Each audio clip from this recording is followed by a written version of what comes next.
नमस्कार दोस्तों, हमारे चैनल नूतन अमृतवाणी में आपका स्वागत है। दोस्तों, हिंदू धर्म को नवरात्रि बेहद महत्वपूर्ण पर्व के रूप में माना जाता है, जो माँ दुर्गा को समर्पित होता है। मुख्य तौर पर इस पर्व को बुराई पर अच्छाई के जीत के प्रतीक के रूप में मनाया जाता है। इस त्योहार की शुरुआत महालया से होती है और दुर्गा पूजा विजयादशमी पर समाप्त हो जाती है। हिंदू पंचांग के अनुसार इस साल 2024 में 2 अक्टूबर को महालया के साथ पर्व का प्रारंभ होगा और 3 अक्टूबर को पहली पूजा की जाएगी। वहीं 12 अक्टूबर को विजयादशमी के साथ यह पर्व संपन्न हो जाएगा।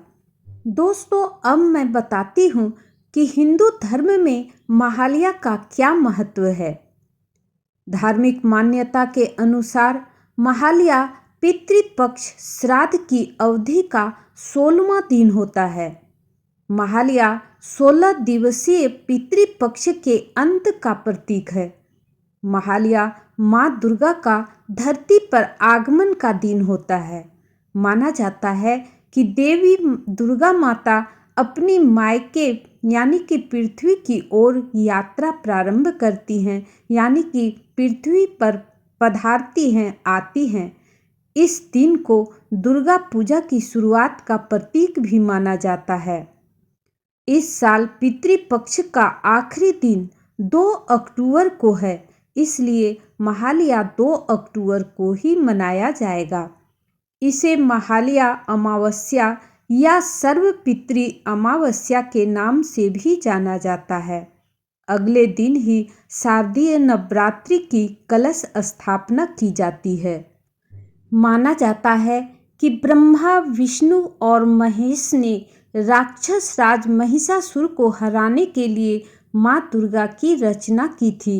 राक्षस राजा को एक वरदान मिला था, इसलिए उसे कोई भी देवता या मनुष्य नहीं हरा सकता। ऐसे में जब देवता राक्षस राजा से हार गए तो उन्होंने आदि शक्ति से मदद मांगी और माँ दुर्गा ने राक्षस राज महिषासुर को हरा दिया। बताया जाता है कि लड़ाई के दौरान देवी को लड़ने के लिए देवताओं द्वारा कई हथियार दिए गए थे, इसलिए माँ दुर्गा को शक्ति की देवी कहा जाता है। दोस्तों, दुर्गा पूजा के 9 दिनों में लोग माँ दुर्गा के 9 स्वरूपों की अलग अलग विधि से अलग अलग दिनों में पूजा करते हैं। माता रानी का पहला स्वरूप है माँ शैलपुत्री और दूसरा रूप है माँ ब्रह्मचारिणी, तीसरा रूप है माँ चंद्रघंटा और चौथा रूप है माँ कुष्मांडा, 5वां रूप माँ स्कंद माता, छठा रूप माँ कात्यायनी है, 7वां रूप माँ कालरात्रि और 8वां रूप माँ महागौरी हैं तथा 9वां रूप माँ सिद्धिदात्री हैं। कई तस्वीरों और प्रतिमाओं में भी माँ दुर्गा को 10 भुजाओं के साथ देखा जाता है।